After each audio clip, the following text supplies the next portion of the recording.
And from Rays of the One Light, weekly commentaries on the Bible and Bhagavad Gita, based on the teachings of Paramhansa Yogananda, written by Swami Kriyananda. Why tell God anything when He knows everything? Why offer God anything when He has everything? Truth is one and eternal. Realize oneness with it in your deathless self within.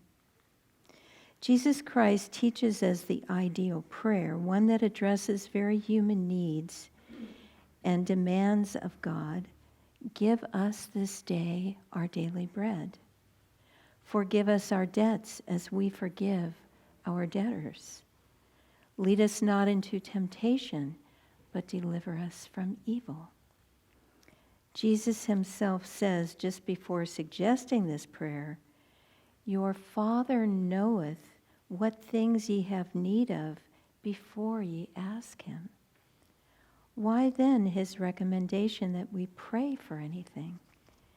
The answer is that we should offer ourselves up in acceptance of his abundance.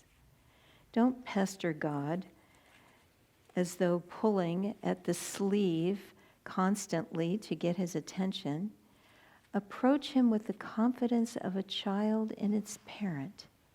And in that spirit then, ask him lovingly, but with complete trust, as though demanding your birthright and without the slightest doubt in your mind that he wants only your best. For you don't have to persuade him the way a beggar or a stranger might. You are his child. God knows everything already. He knows what is in your heart. It is you who need to clarify your feelings, that you attune yourself to him in turn more clearly.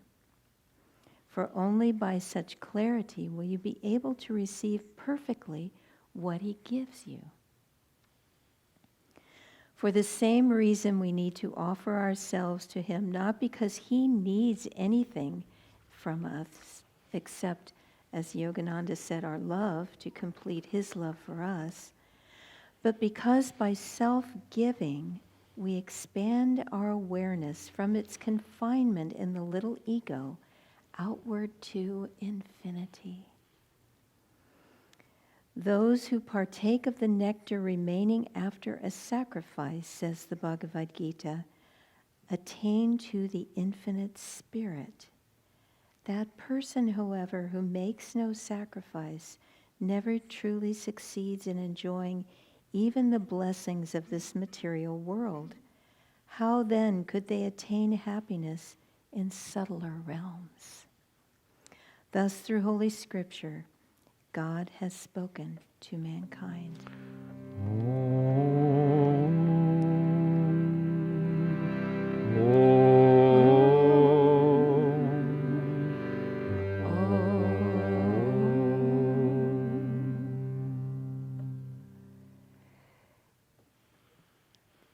We have to trust in God's will. We can't be afraid of God's will. I know for many years I was afraid of God's will. I thought, who knows what God's going to do? He may hit me upside the head with a wet mackerel. That's what I was afraid of.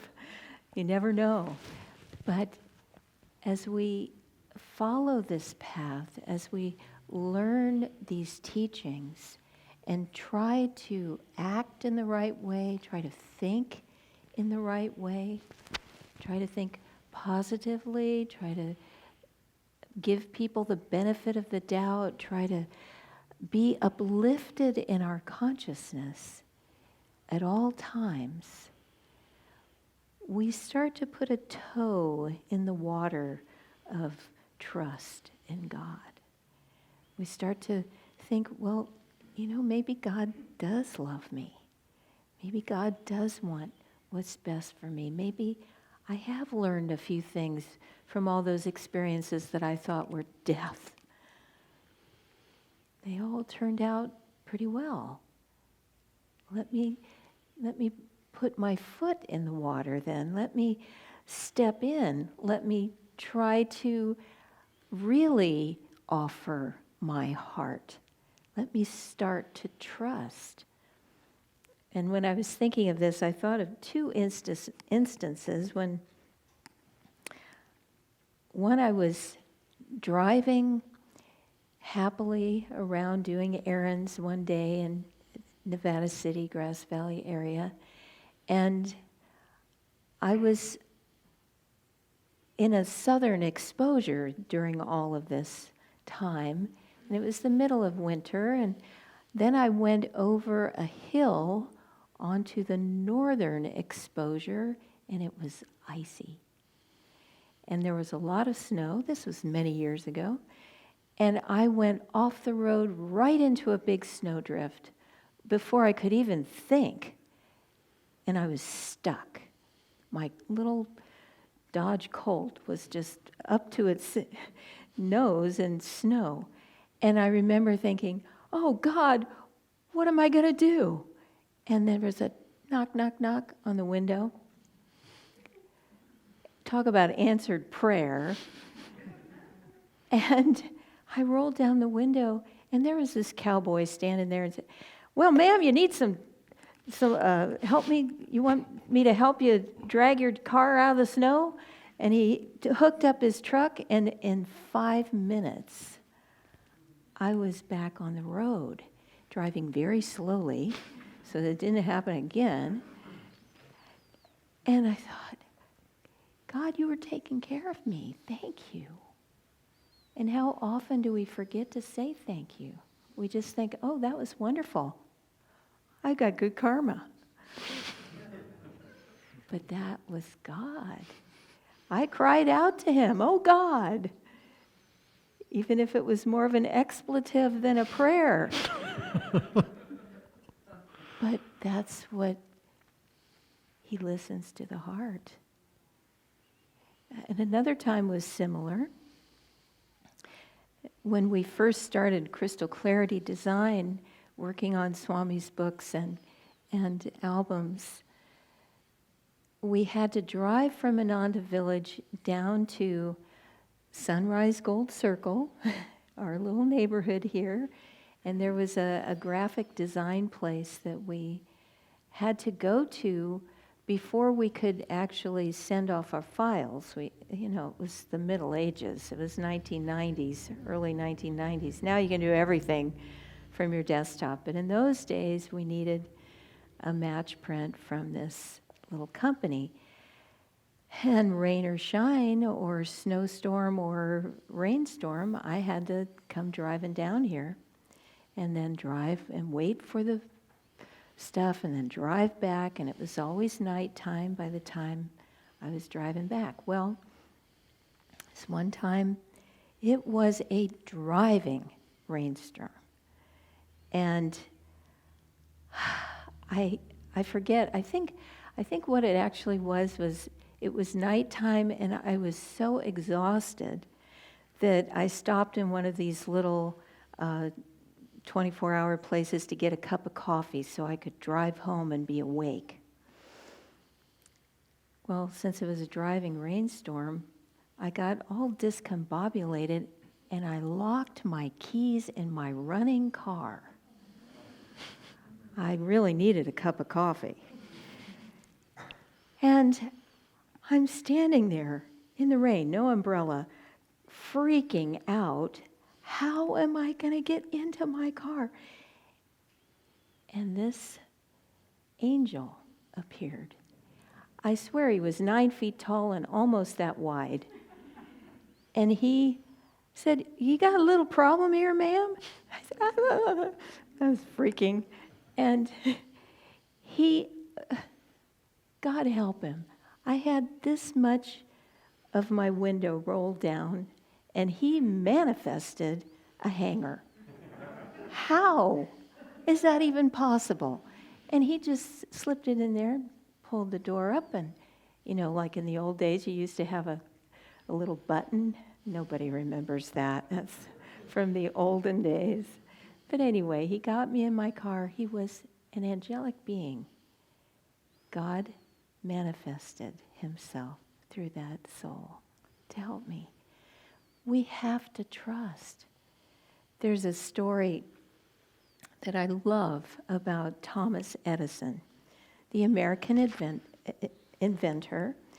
And he had a vast complex, factories and storage rooms. He had all these inventions going. He had all kinds of chemicals and metals and materials of all kind. He was experimenting, making all sorts of things. Had this vast complex of factory and labs and all this sort of thing. And one day he drove home about 1.5 miles to where he lived, and he was sitting down to dinner with his family when wham, bam, bam, knock on the door. The factory's on fire! And so Thomas Edison got up, drove back to the factory, and there were probably 100 people, maybe 200 people watching this at this moment. And he went through the crowd and he found his little son. And he said, "Son, go back and get your mother and tell her to bring all her friends. They've never seen a fire like this." Because of all the chemicals, it was red and green and blue and mighty flames, several stories high, magnificent flames. How many people would see their life work go up in flames and enjoy the show? That is trust in God. That is acceptance. That is living in the moment with faith and with energy. Because Thomas Edison was back on the job the next day. All his workers were like, "Oh no, we've lost our jobs. It's all ashes. What are we going to do?" He said, "Well, we're going to get to work. We're going to clean it up." Within a couple of weeks, they were up and running, making product. And by the end of that year, they had made more money than they had before. I think I read it was in today's currency, that first year they made $10 million. That's energy. That's trust in God. Now, I don't know how spiritual Thomas Edison was, but he had energy. He had magnetism. He had faith of some kind. And that's what we need to have. We need to not live in the ego consciousness, which worries, which thinks, I got to grab everything for me. I've got to keep what is mine for myself, as the festival says. But that generous spirit that is self-offering to God, that loves unconditionally, that is trusting. We have to build our trust. We have to build our faith one thought at a time, one action at a time. I think I've mentioned this study that I read many years ago. These doctors and scientists were thinking, let's see how much free will people really have. How much is habit, how much is conscious choice. And they were confident that there was going to be a lot of conscious choice. People were making real decisions every minute. Well, they found out that like 95% of what we do is habit. We reach for that refrigerator door out of habit. Bored, tired, unfulfilled, reach for the refrigerator. That's a habit. What we need to do, and what they found, is that we have to make the right decision in each moment, because according to their study, that's all we have. is this moment to choose. Am I going to do the right thing right now? Or am I going to sink into what's habitual? So we need to make that conscious choice every minute to love God, to trust in Him, to be in uplifted consciousness, to choose our associates consciously, to spend time with people who won't just reinforce our lower tendencies, but will uplift us into God's light.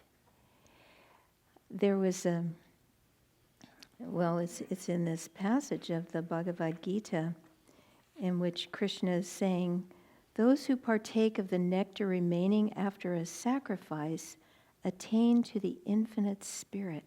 We have to realize that the sacrifice that Krishna is talking about here is self-offering. So these great saints, like the story of Uma, the princess who only wanted Shiva, the Lord's presence, and she knew she had to do penance to do that. So she left her rich life with jewels and silks and beautiful food and music and her courtly life. She left it. She went to the wilderness and she wore bark and she stood in water up to her neck for hours every day, and she stood on one leg and did massive amounts of kriya. She did tapasya. She performed sacrifice, not because of grim determination and anger or any of those kinds of things. She did it for love. She did it because she wanted to magnetize herself, to draw the energy of God. And so she did these things with joy. She did them with expectation, with affection. You know, we talk about Sri Yukteswar's book, The Holy Science, and it's convoluted and it's complicated and it's heavy going. It's not an easy book to get through. The first time I read it, when I first got on the path, I looked at every word and I finished the whole book and I closed it and I said, oh, I didn't get anything out of that. But then you try again and again and again and again until finally you start to see that that book is all about love. We have to, Sri Yukteswar says, follow the teachings of the Guru with affection. He says that word affection like 9 times in the book. Affectionately follow the words of the Guru. Do as he says affectionately. That's sacrifice, self-offering, joyful self-offering. And just to finish the story of Uma, well, one day as she was walking through the wilderness, she came upon this grubby sadhu, matted hair, covered with ashes, just a tiger skin, and she wanted to give him alms, so she was going to offer him some fruit. And he said to her, "What are you doing out here?" And she said, "Well, I'm worshiping my Lord." And he said, "Who are you worshiping?" And she said, "My Lord Shiva." And he said, "Oh my God, are you kidding? That beggar? That man is a crazy man. What are you doing? Wasting your life after that insane lunatic?" And she said, "I won't hear another word against my Lord." And she went to move away, and he grabbed her hand. And she turned back, and it was the Lord Shiva. So as we go through our daily lives, let's give our hearts to it. Let's remember Thomas Edison, and when things go wild, enjoy the show. And stay in that presence of God, because in that presence is joy, is light, is freedom. And let every choice that we make be towards that light, towards that unconditional self-offering, because that is where our freedom lies. God bless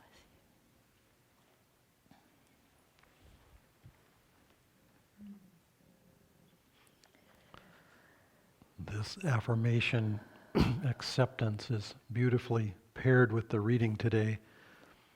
Yesterday afternoon I was working on the chipper shredder that we got in the community recently, and it needed its blades to be sharpened, so I was working on that. And it's the first trip into this, this is a new piece of equipment, expensive piece of equipment, and it took a bit of doing to get all the way down into where the blades are and to remove them.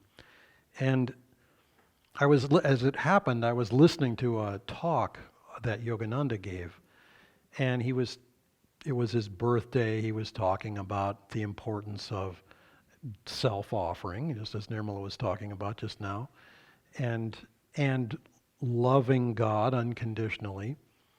So as I'm listening to this talk, I dropped one of the blades down into the guts of this thing, and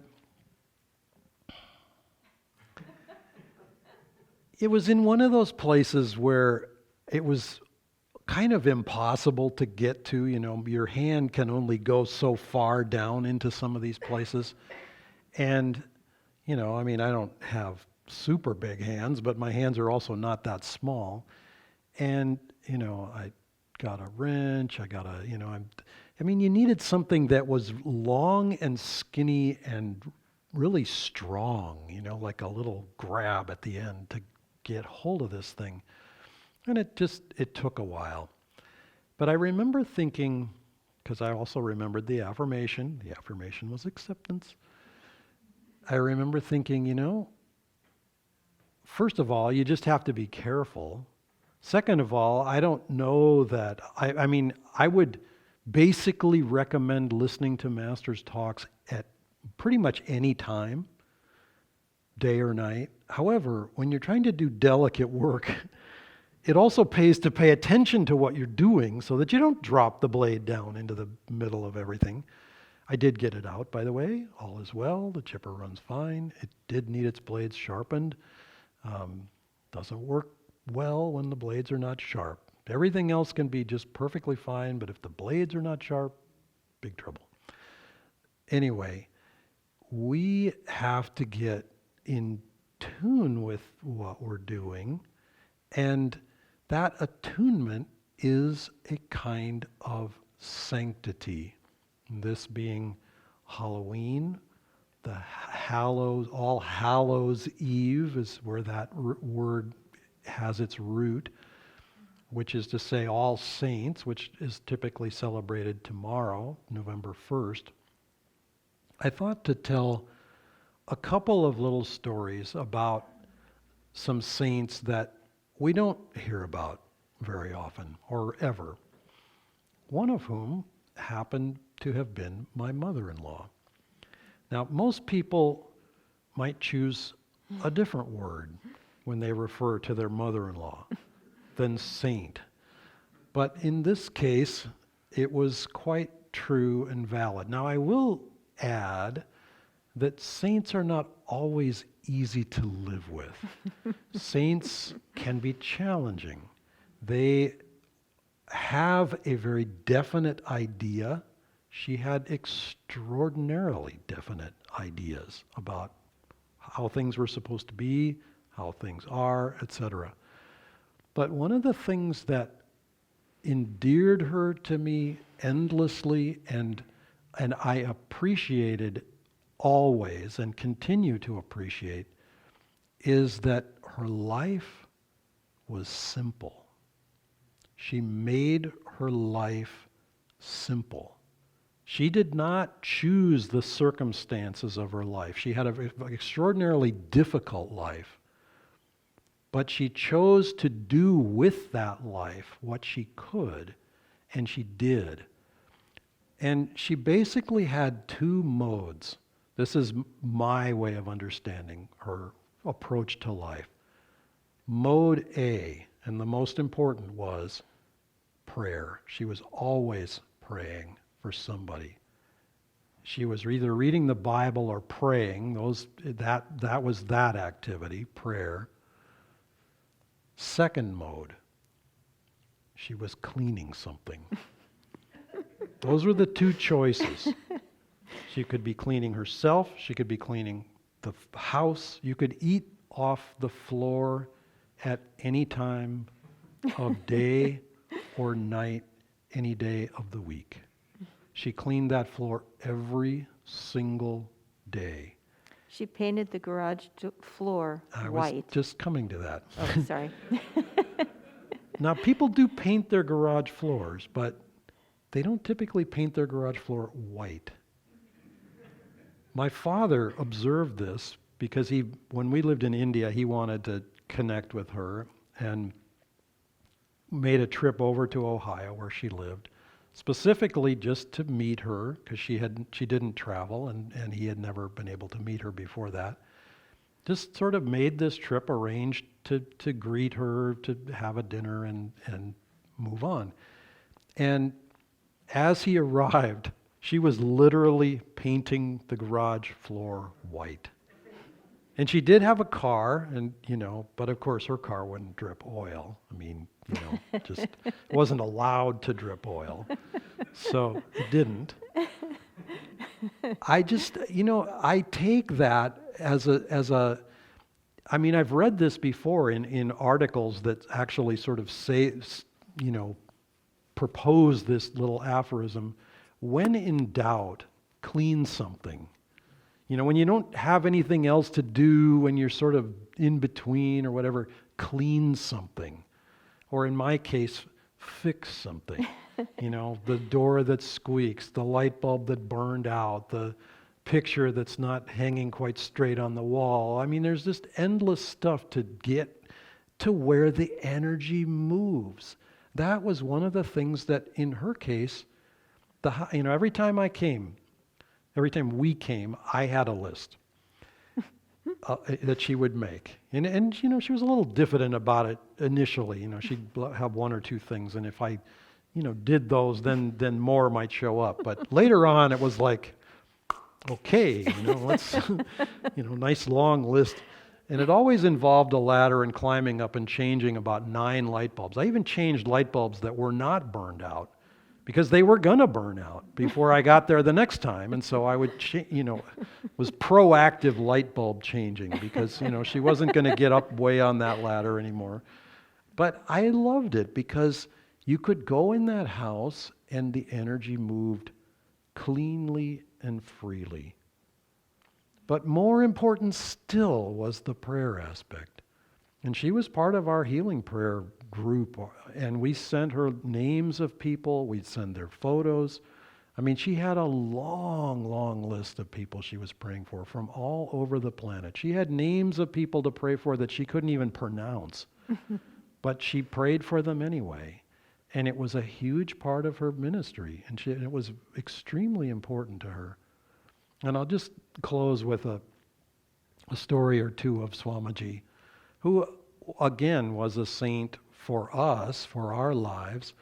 And for those of us who met him and knew him, he didn't go around with airs of a saint, whatever we might think those would be, pious, pontifications. I mean, he just had a rollicking sense of humor. But he had the ability to stay in the moment. And I remember a story from, this is before I even came to Ananda, but the original temple that he had built, that the group had built at the meditation retreat, the very first temple that was for everybody. It was a dome, and it burned to the ground. And, it was a pretty big deal. I mean, money was really hard to come by. Swami was basically supporting everything himself. He was teaching 7 days a week. I mean, this was a big loss. And, the day finished.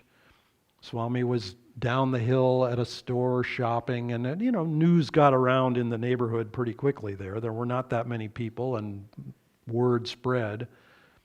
And he was in the store. The lady who ran the store was there, and she heard him singing, just quietly, but, singing to himself a devotional song. And she said, "You're singing, but you just lost your temple." He said, "Well, I lost a temple. I didn't lose my voice." And, and for him, it was like, and she was like, "Oh, it would be years before I could." And it was like, well, I mean, in a week I would feel okay. Why waste a week?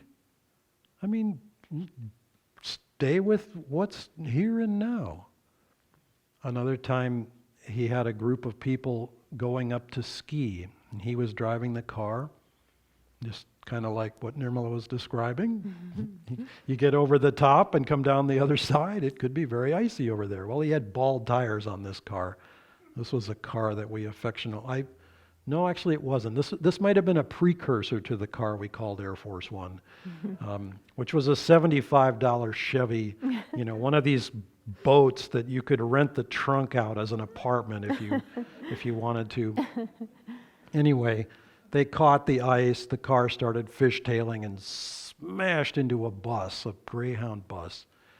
And the car was toast. And, and as they were spinning, somebody in the back seat yelled out, "Swami!" And, eventually the car came to rest, connected to the bumper of the bus. The bus was completely unharmed, of course. The car was not. When the car stopped, Swami turned and said, "What?" But he was, while he was in the moment, he was trying to steer the car. He couldn't steer the car smashed into the bus. Okay, now what? The bus happened to be going to the ski resort they were going to go to. They got on the bus. They went skiing. I mean, what are you going to do?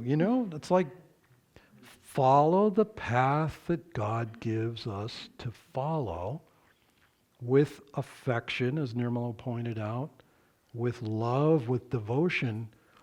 Swamiji was asked, "What is your greatest accomplishment?"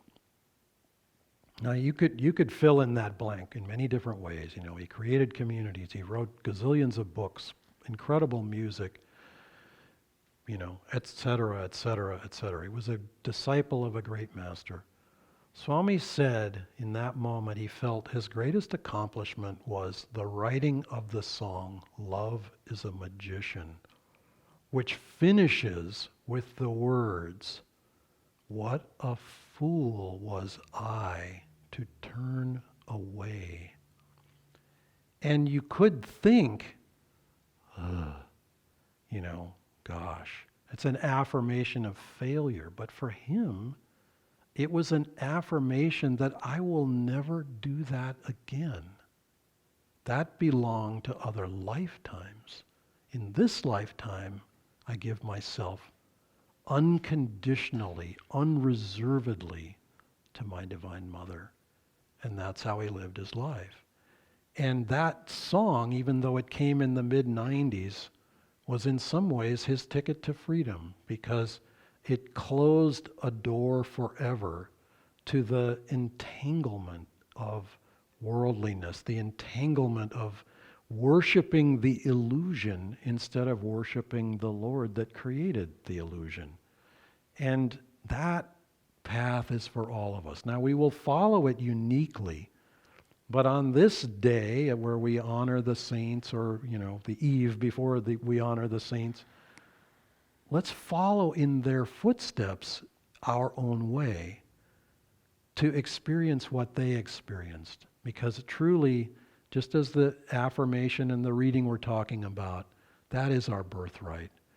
And yes, we have to go and claim it. We have to ask for it, but not wheedling and begging and groveling, sniveling or whatever, but just confidently, lovingly, affectionately, connectedly saying, Divine Mother, I need this. Divine Mother, I need the blade that's stuck in the bottom of the guts of this thing. I need it back out where I can deal with it and put it back on again. And of course the Masters help us and God helps us with a few challenges along the way to help us get more in tune. But that's part of the path as well. Namaste.